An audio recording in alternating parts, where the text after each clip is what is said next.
everyone, welcome to MandoLessons Live. I am your host, Baron Collins Hill. Great to see you all here in the chat.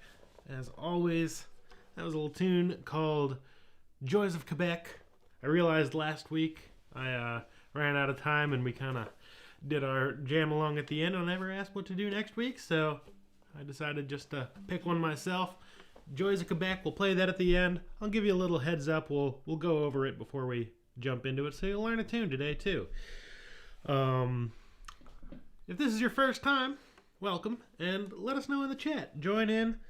Great to see everyone here. A lot of familiar faces. Let us know in the chat how long you've been playing mandolin. I love seeing the chat move quicker than I can read it. So, if you haven't been here before, the way this works is it's an hour of Q&A. So, if you got a question, I'll try to have an answer. You can also request tunes, as long as they're in the public domain, and as long as I know them. I'm happy to give them a shot and try to play them. Let's see who we got. We got Lindsay, we got Dan, we got Jim, Sheldon, Ursanoth, Wayne, Mason, Brian, Lewis, Betsy, Geroid, Russ, Sherry. Awesome. Welcome all. So yeah, fill up the chat with questions. Get to know each other in the chat. And we'll have a good time. Let's see if I've missed anything in the chat here already.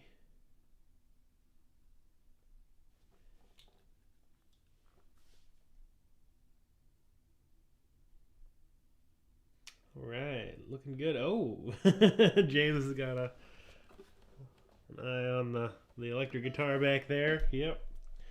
Gotta try out those fancy modern electric style guitars.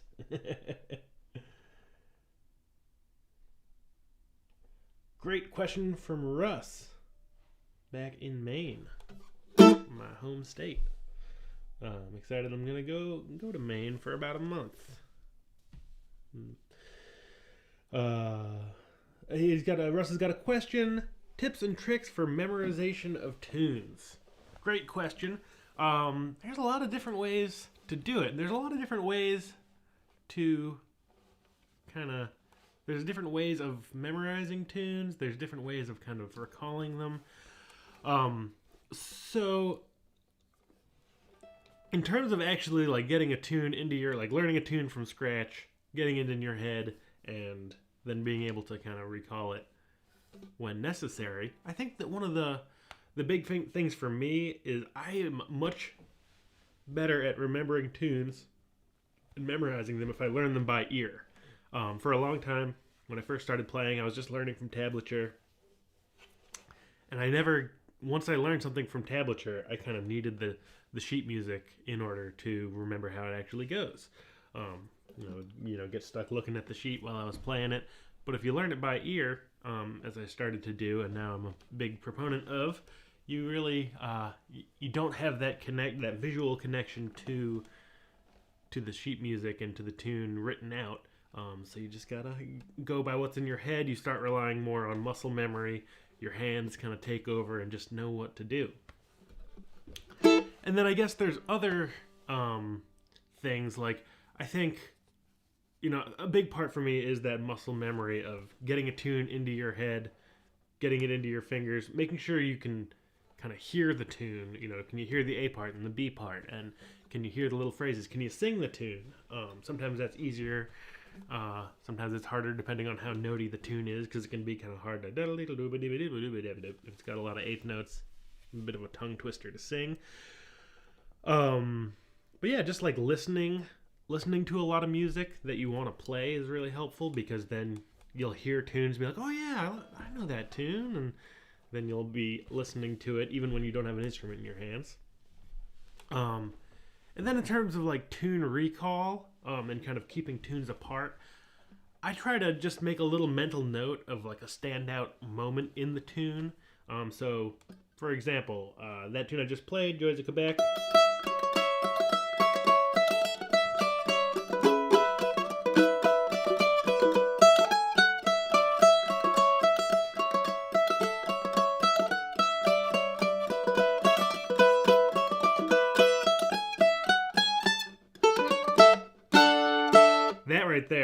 that's the thing that's like, oh, that's the kind of most exciting little high point in the tune for me. And it can change, like it's kind of a personal taste, but if you can have a little moment in the tune that's like, oh yeah, that's the thing that tune does that kind of makes it stand out from others, that can help you kind of just get one little chunk of the tune. Like, how does Joys of Quebec go? Oh yeah, it's got that.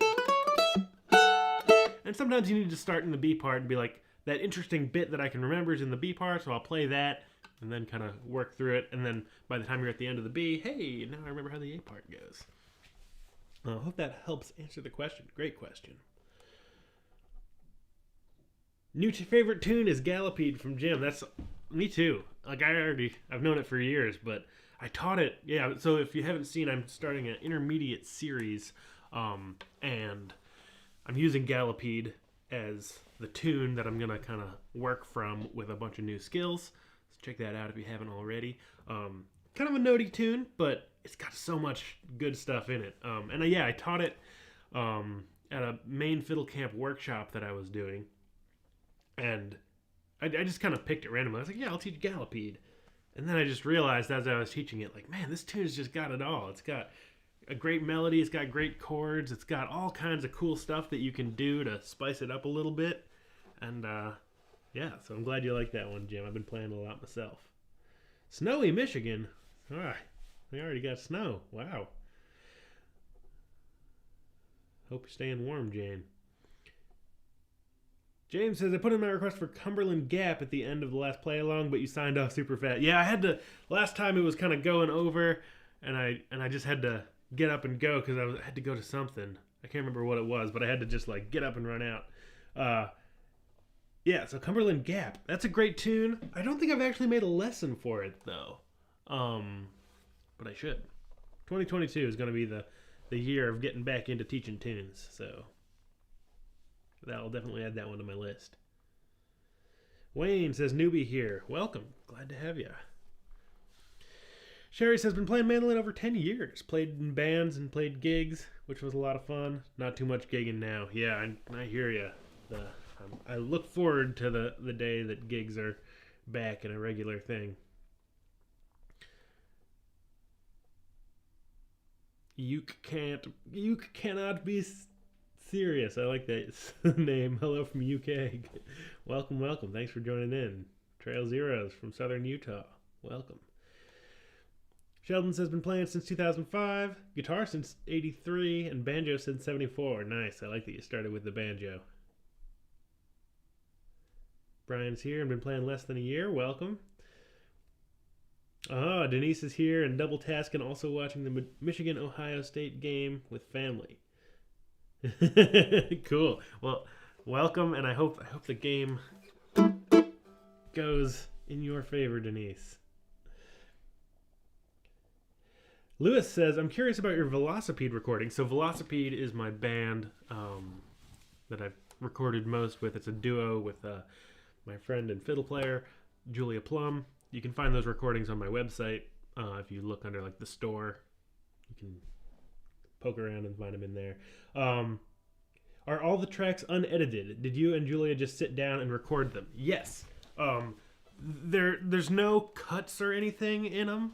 The only thing in the first album, we did some multi-tracking. So there's some tunes that have like tenor guitar and mandolin. And sometimes, if Julia is ever doing foot percussion, so if you ever hear that in the recording, she did that separately. At least on the second album, I know that she did foot percussion. I don't know if she did any foot percussion on the first album. But that's recorded separately, just so you can kind of isolate that sound. And I obviously can't play mandolin and tenor guitar at the same time. But yeah, we pretty much just sat down and recorded them. We play a lot together, and there's so many different ways of getting into recording. I've been part of recording projects that have just like, every little bit is really kind of thought out, and there's a million little parts and a lot of time in the editing room and a lot of different takes and kind of patching in, like the best of all these takes and things like that. And I love that stuff. I personally, I've mostly done that on other people's projects. I'm not in charge there, and those people love to just like, spend a lot of time in the studio and really craft something really specific. My take on recording, what I prefer to do is really just kind of like get the raw sound that set up some nice mics, get a good sound going into the recording program, and then just play. Like, I'm not trying to play anything I don't know super well. Like when Julia and I made those records, we kind of sat down and were like, hey, what are we most excited about playing these days? Make a list, kind of cull it a little bit, be like, okay, yeah, we got like, this many. You can only make about an hour on a record, a little bit over. And I think that there was a couple tracks on both of those albums that we didn't end up putting on just for the length of the album, or the tune just didn't quite feel right. But yeah, we just like to sit down. We play for contra dances a lot, so we have a lot of time just kind of doing, playing together a lot and kind of getting a sense of what works as a band. And then we just try to kind of make a little archive more than like a, it's just sort of like, what are we excited about right now? Let's record that. And we do. And it's a little more streamlined of a process than spending a lot of time, in editing and making big orchestration. We just love the duo thing. So that's what we like to do. Great question, though. Steve says, what tips can you suggest for making improvisation solos more melodic instead of mindless pentatonic noodling? Great question. I've actually got some of that coming up in the intermediate series. So I also just did an improvisation series. If you haven't watched that, that's like a 8-episode lesson or 8-episode series on improvisation. And there's so many different things. Like, improvisation is such a wide subject that it's hard to like. It kind of depends on what kind of music you're playing. I think a lot of improvisation just comes from listening.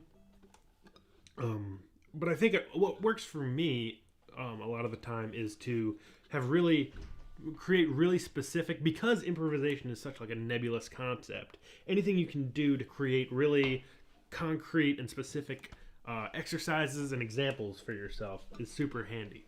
So, for example, like what I like to do is take a tune and go phrase by phrase and alternate between playing the melody and then just letting your fingers go for a walk and kind of noodle around a little bit, try to make something melodic, and then do another phrase of straight melody. So if we were taking a tune like Gallopede,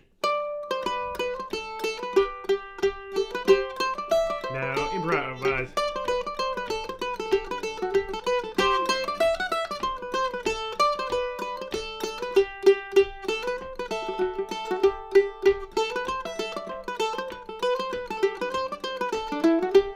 Like taking kind of going phrase by phrase. You can it sometimes can be helpful at this point to like look, if you are a music reader, you can look at it and kind of you can highlight one in one color, one in another, just so you have a visual representation to keep you on track of like, I'm gonna play the melody and then I'm gonna improvise.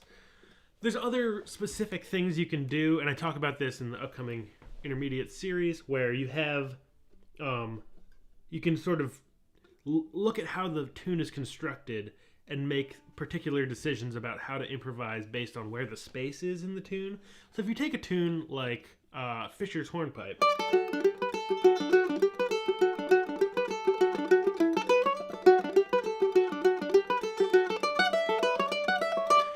it's a tune of constant eighth notes that never repeat. So it's a very notey tune. It's also very arpeggio based. D arpeggio, G arpeggio, D arpeggio, G arpeggio, D arpeggio, A. And it really, that takes up a lot of the space for melodic improvisation, because there's no, it's not,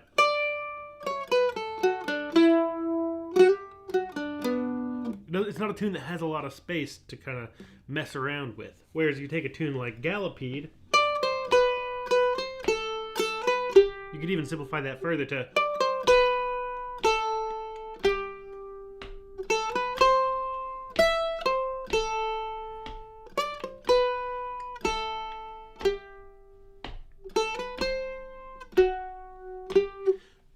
So that's an exercise that I like to do. Like, find the space in the tune, find the notes.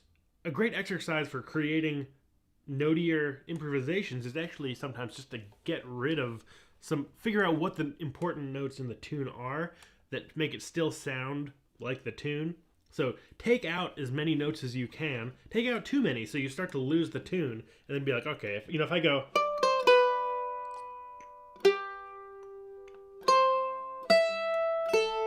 that's pretty bare bones, and you can't really, like, I don't know if I'd be able to recognize that as Gallopede.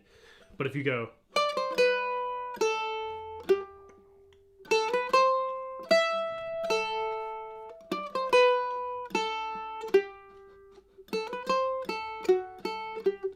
that's a really kind of spacey version of Gallopede, but it still sounds like Gallopede. It's got all the right notes in all the right places to sort of keep the flow of the tune going. And then you've got a really spacey spot, or you're in a really spacey position where you have a lot of space to fill back in. So I think part of kind of melodic variation and improvisation is figuring out where the space actually is to fill and to change. Can become or or or or or or or or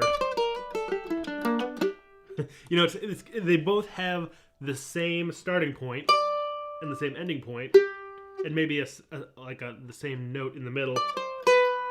Maybe they both use that B, but then there's all that space.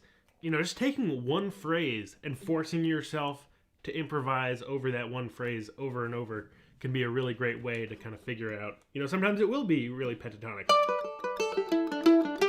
and sometimes it can be like totally chromatic. Some of them are going to work better than others, but I think just time in the seat, like noodling with a purpose. You know, you don't just want to like noodle and then not like think about what you're noodling. But really just letting your fingers go, seeing what comes out, listening to it, being like, how did that sound? Is going to be a big help for improvisation. It's a big concept. I love talking about it. I don't have a lot of practice talking about improvisation, so I always love doing it, especially in these live streams, because whenever I make like recorded videos, I want to be more concise, but good questions in a live stream allow me to kind of to ponder stuff, so I feel like I was just learning things just by letting my mouth run. Isn't Joys of Quebec a polka? Not that, no, I don't think of it as a polka. I mean, I guess you could. You can kind of polkify music. Like you can, I think of, polkas mean so many different things that I would think of Joys of Quebec as a real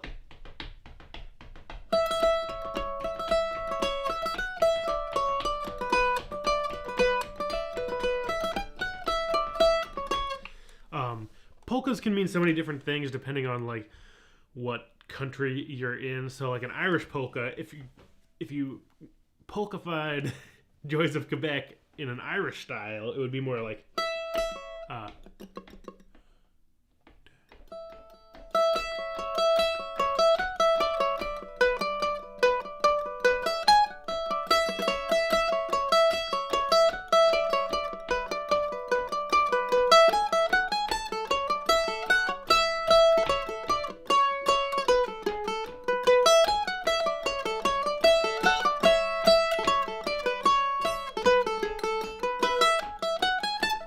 but then a polka in Scandinavia is going to be a different thing. It's going to be, or a polka from Poland is going to be different, or a Quebecois polka is going to be a little different. I would mostly think of Joys of Quebec as a reel, but that's not to say it isn't played as a polka or called a polka in some traditions. Ursana says, I thought I was going to miss the live stream today. Instead, I tuned into my phone. Oh, tuned in on my phone for the first bit. Glad you made it, Ursana. It's always good to have you. Manuel says, I'm playing a new Irish bouzouki. Awesome. Lots of fun. Yeah, bouzouki's are super fun. Congratulations on the new instrument. Betsy says, I would like to request Done More Lasses. I love that tune. I can never remember how it goes. I would need to look it up. But that's like one of my favorite tunes that... excuse me while I write that down on my personal little list of tunes to learn. Yeah, it's a great tune. And Lucy Farr's Barn Dance is a lovely tune. I would be happy to make a lesson on that. Dunmore. Nope, Dynamite. There's some autocorrect for you. Dynamite Lasses. I love Dunmore. Thank you for reminding me that I like that tune. And Lucy Farr's Barn Dance is a lovely tune. How does that go? Nope. Lucy Farr's. I can't remember how it goes right now. But that's a great tune. If I remember it, I'll play it. Lewis has a great question. Is the B part of Gallopede a bit crooked, or am I hearing things? It's not crooked. Gallopede's a little funky because it's kind of like an AABC form. So you could either think of it as the B part as being like super long, or you could think of it... I think of it as AABC. So it would be A...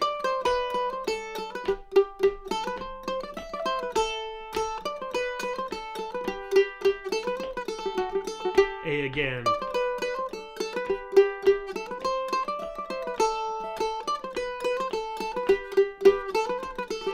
B.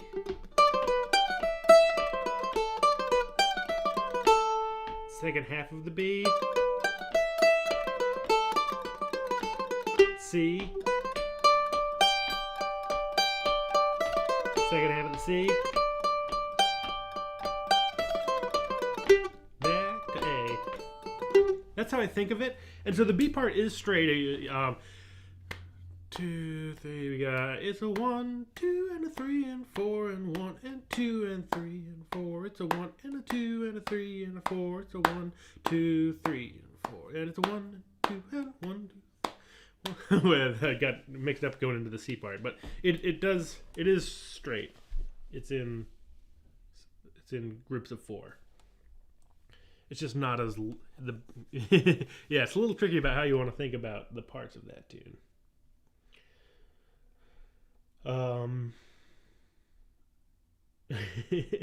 Got some good sports talk going on. John says, been playing about 3 years. How do you transition out of first position to open up the board? I felt like I've hit a ceiling. That's a good question. I think it can depend, again, on, I've been talking about this a couple times now, this live stream, the kind of music that you play. So, like, bluegrass musicians will...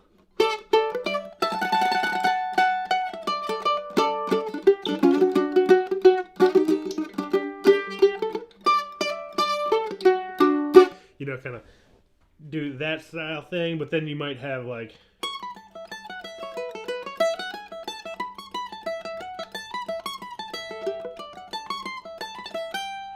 I don't know what that was, those noodles, but kind of more straight melodic stuff versus that kind of double stoppy arpeggio stuff.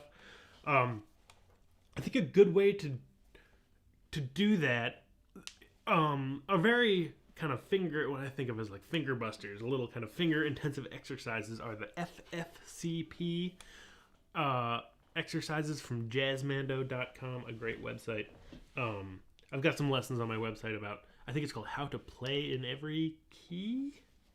And it's just sort of getting some closed position scales under your finger. So get your pointer finger on, let's say, the 6th fret on the G string, and you can use your ear just to find a major scale from there. So you'd be in the key of C sharp. Nope. Nope. You'll hear it when you hit the wrong note. Nope. Nope.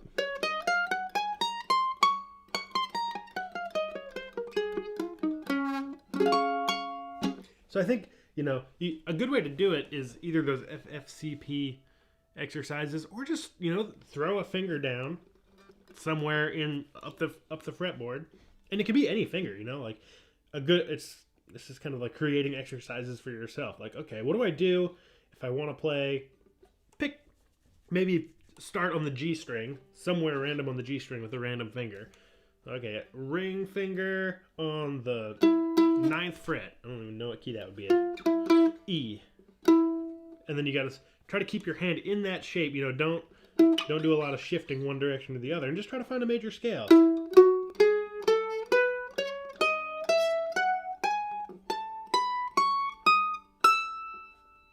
And you know what happens if you throw your pinky down on the 8th fret?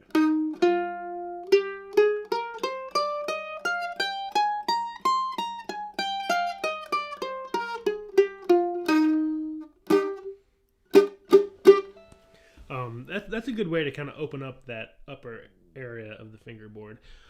Another thing to do is just you can try taking tunes you know and putting them in strange keys. Like if you know a tune in D, try to put it in E flat. Or if you know it with like an open D, see if you can play the whole tune starting with your pointer finger on that 7th fret of the G string. Keith, good to have you here. Better late than never. That's what they say. Nice. Ursanos has figured out a mute bar for the mandolin for late night practice. Like to hear it.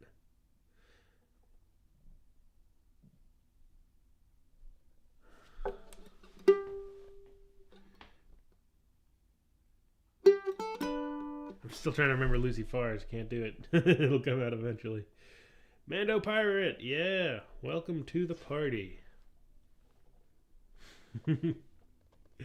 Betsy says, I've been playing since January 2020. Decided to learn mandolin as a New Year's practice to learn a new skill every year.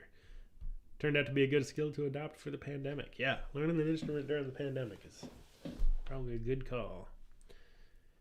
Menoth, good to have you here. Welcome to the stream. Cool, glad you enjoyed the Tone Guard video. Yeah, that was somebody requested that, and it was sort of like, why haven't I done that before? Kid on the Mountain, sure, I'll play a little Kid on the Mountain.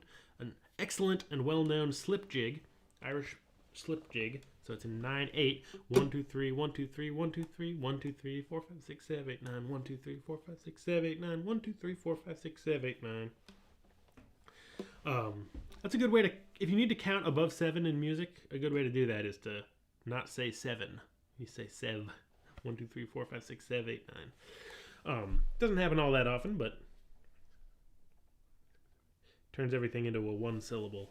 So yeah, this tune's got 5 parts, but a lot of them kind of sound familiar. So once you learn one, you kind of get a lot of them. It's a good tune to know because a lot of people know it.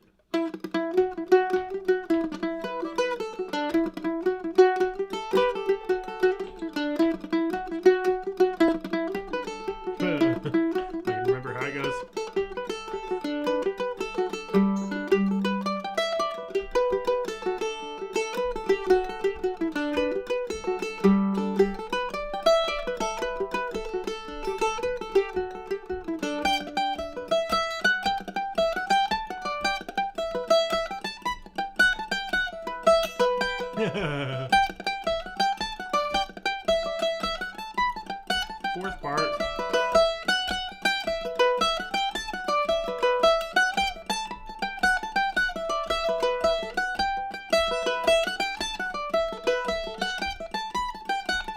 Fifth.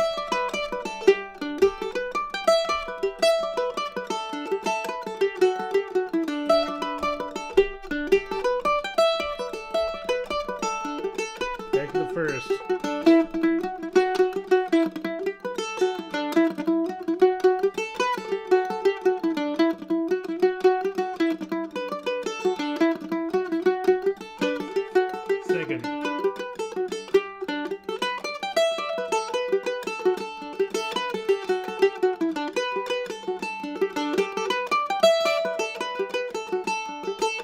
Third.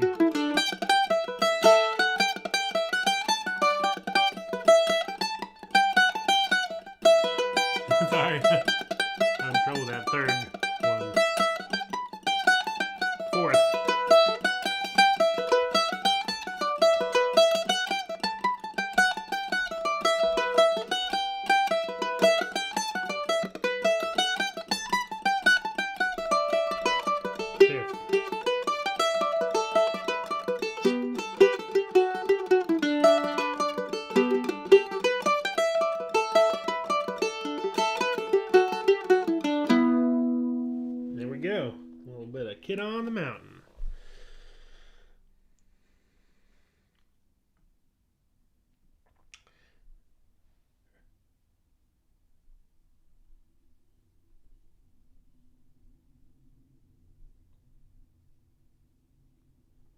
All right, let's see. I'll catch up with the chat here.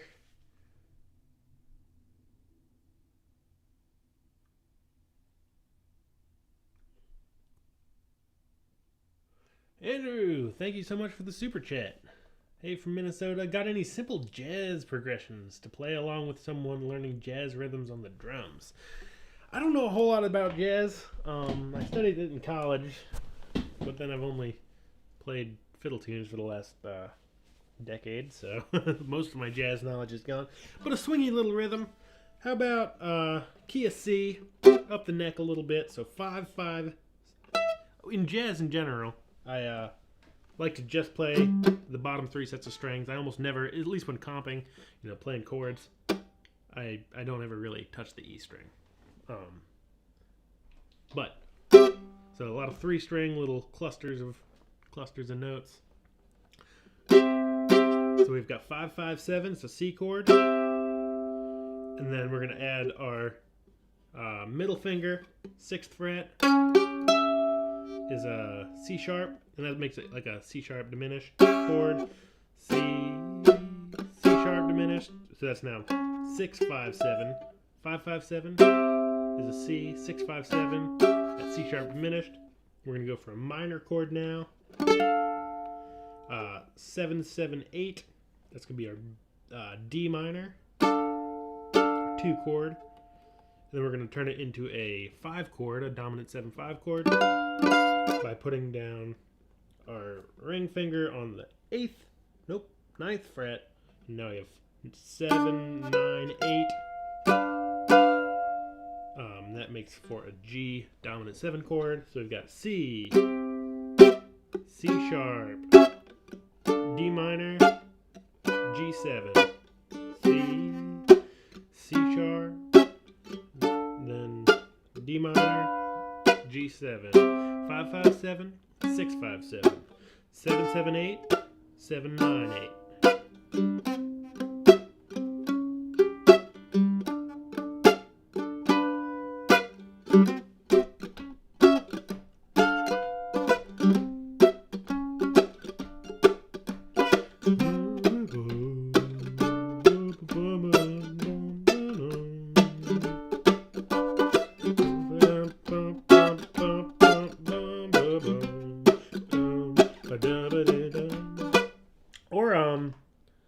Another fun thing to do, especially, just get, the real book, it's like the jazz book of standards. It's got all the melodies written out and the chords written above it.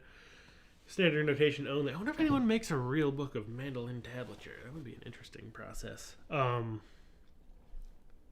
Just look through there, and it's a great way to learn.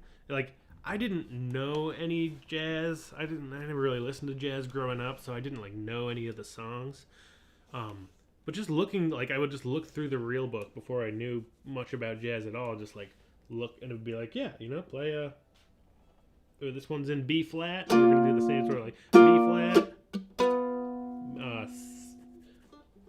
B diminished, C minor, F7. And just work through, and every time you don't know what a chord is, just if you know how to build chords, you just can read a chord. So if you read a chord from left to right is generally the way to kind of make sure the chord sounds like it should. So if you see C minor 7 add 9, then you're well, that's a long chord, but you just read it from the right. All right, C minor. So you start maybe okay, I know it's C major. 5/5/7/8. C minor. Okay. 5/5/6/8 makes it that minor. C minor 7. So you say, okay, I need a minor 7 on this tune. So it's got a C. So I'm going to need a flat 7. I got a B flat. I need to throw that in there somewhere. I got a B flat, right there. So 5 5 7 7. There's your minor chord, and then say, okay, well, now I also need a 9. What is a 9 if you count up from C? 1 2 3 4 5 6 7 8 9. C D E F G A B C D. So got that. Like, can I throw a 9 in there somewhere? There's no great place actually, but you got 4 chords, or sorry, you got 4 note chords already in that shape, and now you're actually adding a 5th with that 9. You only have 4 strings, so you gotta get rid of something, and hopefully somebody else in the group will be playing that. But what I do, I might, there's a 9 way up there, or you could put a 9 in the bass, but then you kind of lose your C. Don't love that voicing. You could do, there's technically a C7 add 9. You lose the minorness, but so kind of going, it's a bit of a chore, especially with those longer chords. But if you just read left to right and try to add every note in, or maybe you just say, hey, I only got 4 strings, I'm not going to worry about the 9. Things get less and less important as you move left to right in general. That can change. Like sometimes if you're playing with a guitar player, sometimes the mandolin roll will actually just be to focus on those kind of more color tones as you get further right in reading the chord. But in general, if you're the only accompanist, things get less and less important as you move left to right. And just reading through, and then the more you do that, the more you'll start to build shapes under your fingers of like, oh, okay, here's a nice voicing for this, and then you can just kind of sight read in the same way that you can probably, like a lot of people here probably can sight read a 3 chord song like a bluegrass standard or a folk song. You just you can just kind of look through and okay, this is what's going on. I get it. The more you work on that with jazz, the quicker that goes.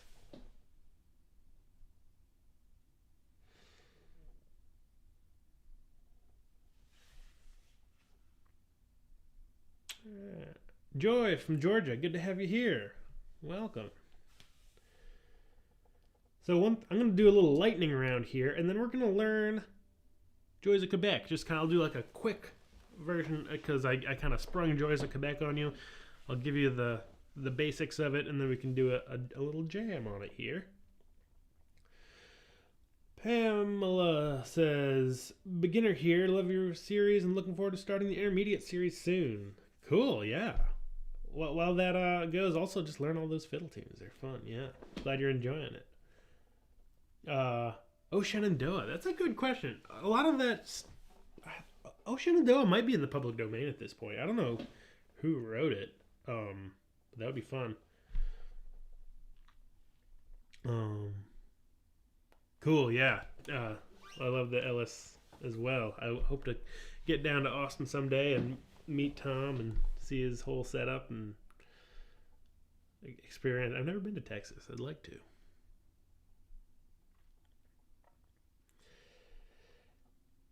How do you find the Discord discussions? I put one of them somewhere. Oh no, I still need to. Somebody send me an email and say put the Discord.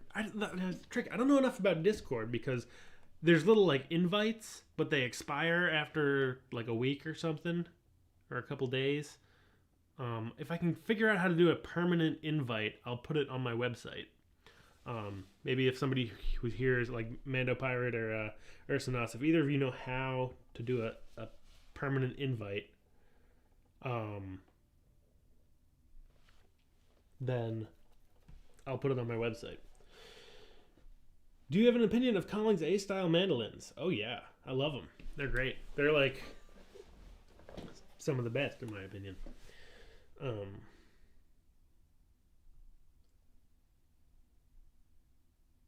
Nice. So Mandolin Pirate says, find my YouTube channel. There's a link in there. Cool. So Mandolin Pirate, you must know how to do permanent invites then. shoot me an email about that, and I'll get on it. Anything that doesn't end up in my email inbox is in one ear, out the other.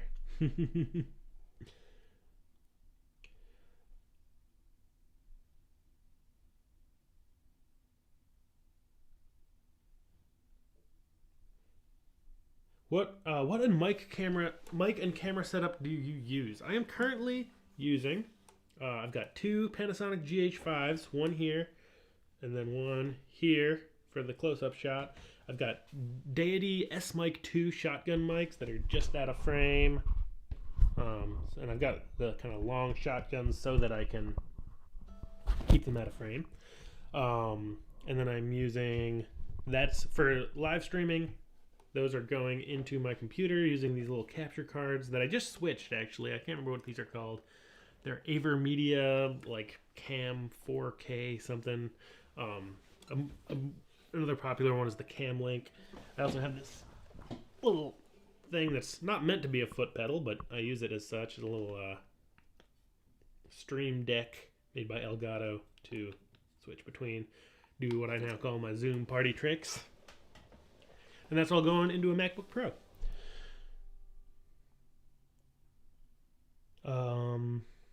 All right, a couple more questions here. Nice. Yeah, the Melbay Jethro book is awesome for that jazzy stuff. Yeah, James says, heard Daryl Anger say once that there was no chord he'd yet found where the essence couldn't be expressed with just two notes. Yeah, as a fiddle player, that's all you got. We think we're limited to 4 with a mandolin, but fiddle players can only hit 2 at a time. So, and that's the thing, so much of that is contextual. Like, if you're listening to the band and you're hearing what the bass player is doing and what a guitar player is doing, and there's a chord that you either see or you kind of want to express, you just got to hear what everybody else is doing and then pick the notes that you either aren't hearing or that you want to you are hearing but want to give a little extra juice to. Play those ones. And so much of it is just listening and practice. That's all there is to music, really, is listening and practice. All right, guitar since '62 and mandolin since 2013. Awesome, Stefano, good to have you from Italy with the Eastman 315 lefty.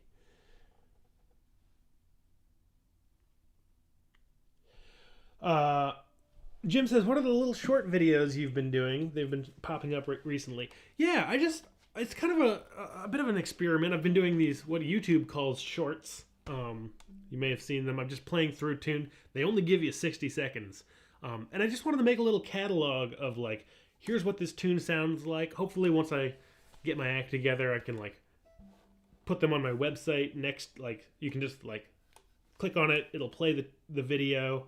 You get, like, okay, this is what it sounds like. Do I want to learn this tune? Versus, like, looking into the actual lesson video and then, like, finding where I actually play it. It's a good way just to be like, what does this tune sound like? Hopefully it'll be searchable on YouTube. It's just, like, the most concise way I can think of playing through a tune once. So I'm just going alphabetically through all the tunes that I've done. They're popping up every once in a while. And it's, just a little experiment to see if people like them, and also kind of creating a more really fast way. Like, how does this tune go? Boom, there it is. No talk, no anything else. Just once through the tune, good to go. All right, so I think that's all the questions. I'm going to do a quick little overview on Joys of Quebec, and then we're going to play it together. So this tune, I'm not going to go as slow as I do. There is a lesson on my website where you can kind of slow down and learn the whole thing. But I'll breeze through it and kind of get you the important stuff. And don't worry about getting it perfect. But just I'll get you to the point where hopefully we can play it together a little bit, just in a 5-minute tune lesson here. It's in the key of A, starts on the open E string. Then 4th on the A. Let's do that again.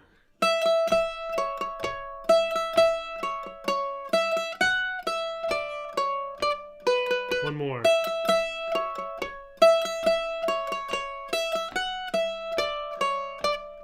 Next phrase, 5th fret on the A string.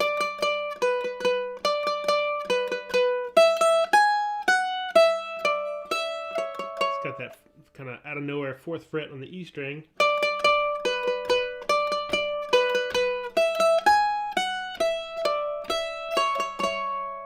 That's most of the A part.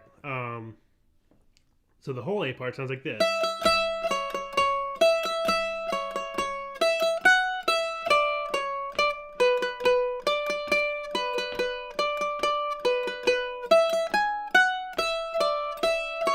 Again.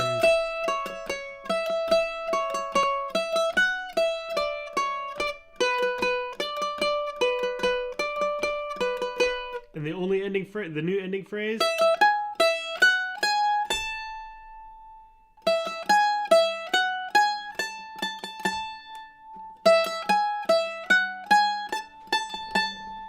And then the B part. Got this kind of fun little walk up. Let's do that again. Walks up the A string to the open E. Next phrase. Again. Next phrase. Again. That third finger, high third finger, the G sharp. And then the same as in the A part. So the whole B part.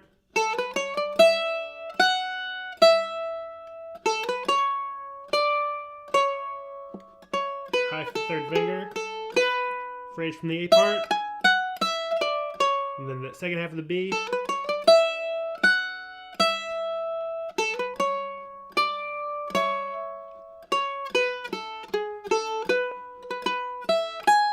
Same ending from the A. So let's play the whole tune through, and then we'll go right into jamming along. I'll start playing the chords. The chords are all A and E. E, and back to A,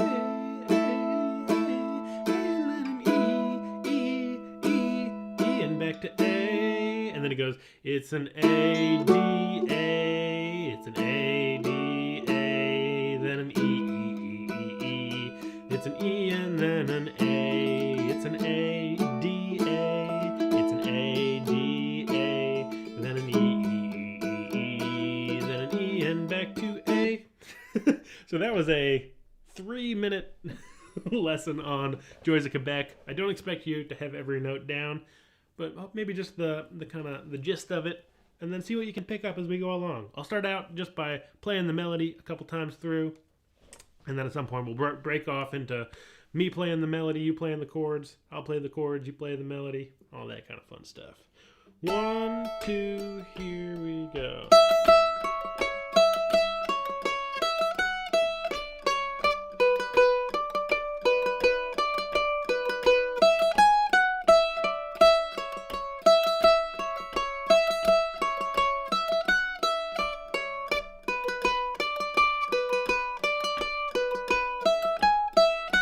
B part.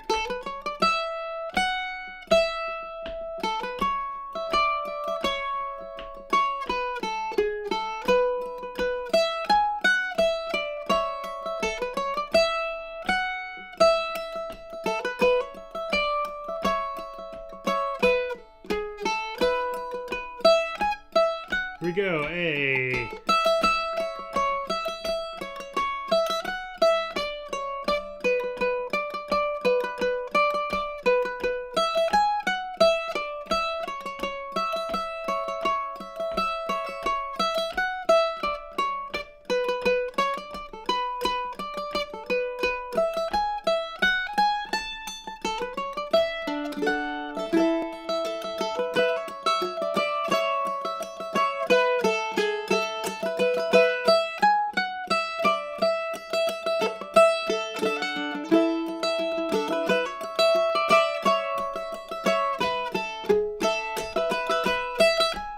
I'll play the melody, you play chords. E.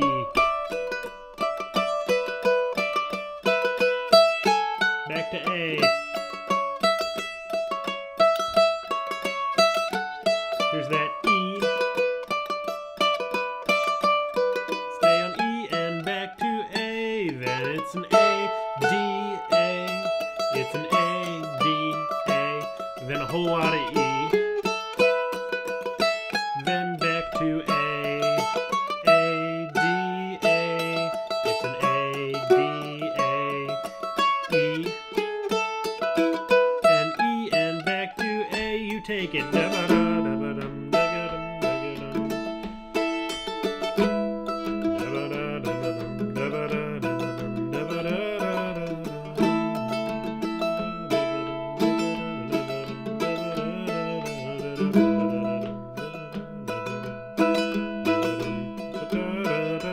B part, yabba diddy dum dum dum, yabba dum dum dum, yada,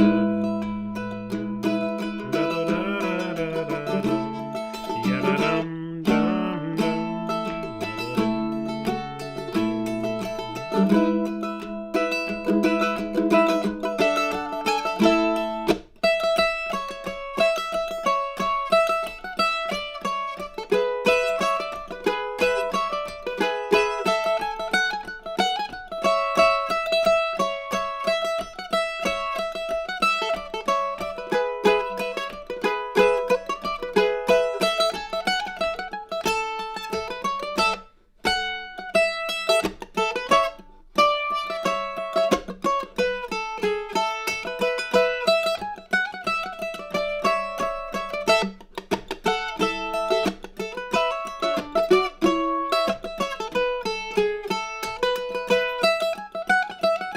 One more, everybody play the melody.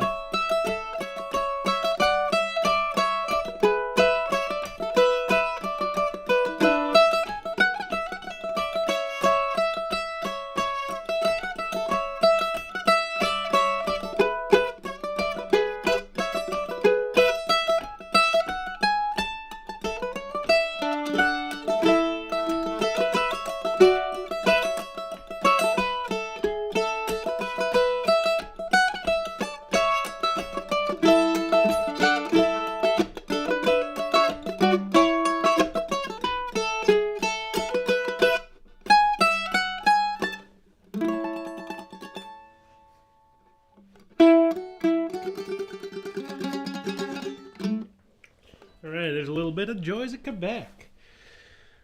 That was fun. Is that people like having the little kind of intro to the tune there? That could be a fun little thing to do. I know it's not going to get you every single note, but a little 3-minute intro lesson on the melody and chords. Don't know if that's helpful or not, but figured I'd throw it out there.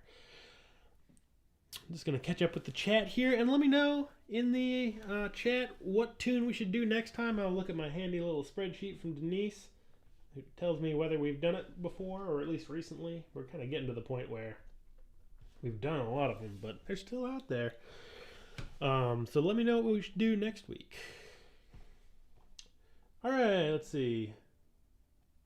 Cool, I'm glad people are enjoying the shorts.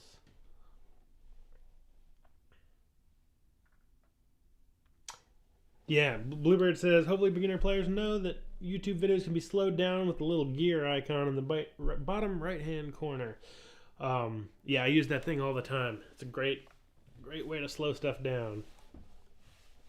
Thank you, Joy, for the super chat. Really appreciate it, and all the super chats that came in. Andy and Joy, appreciate it, and people who support other ways. There's links in the description. If super chat's not your thing, I got links to PayPal donations, or you can become a member on Patreon and get access to member-only live streams, which is going to be just totally brain stopped. Tomorrow is the patron-only live stream. They happen once a month, so looking forward to see you there. If you're interested in more live streams, it's not too late to jump in. $5 a month is all you need to get access to patron-only live streams. Yep, Lewis just said, see you tomorrow at office hours, which is what I call the patron-only live streams. Squirrel hunters for next week. Hey, let's see. Have I done a lesson on squirrel hunters? I don't know if I have. No, I don't think I have. Turkey in the straw. Have we done turkey in the straw? Done turkey in the straw a couple times.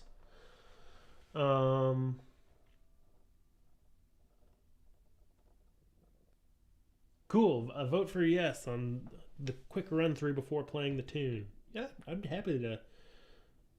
Nice. The brief lesson was helpful. Cool. Yeah, I'm happy to try to remember to do that. Let's see. Keep throwing out those ideas. See if we can find something we haven't done yet. What do we got here? Real Saint Antoine. That's a fun one.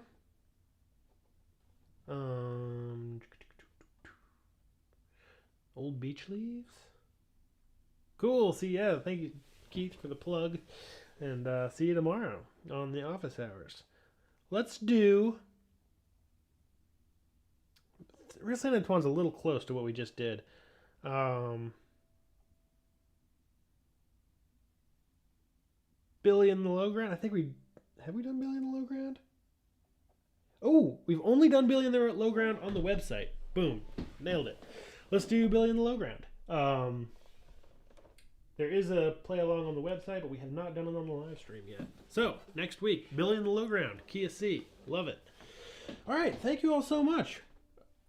And a lot of other good ideas coming in. Conantman's Rambles, Julianne Johnson, East Tennessee Blues, Bag of Spuds, all good. But let's do Billy in the Low Ground and keep those requests coming next time. And we'll get to them eventually. And I think most of those we've actually done. Do I have a lesson on the Conantman's Rambles? I don't know if I do. Oh, yes, I do. It's under the Conantman's Rambles. Ooh, we've not done that one. Maybe next time we'll do Conantman Rambles. Anyway, I'm just blathering now. Thank you all so much for tuning in, and I look forward to seeing you, I think, next week. Yeah. And we'll see all the patrons tomorrow. And I think I'll be around next week for another live stream. So keep playing. Don't put the mandolin away just because I got to sign off. But keep on picking and have fun. Bye-bye.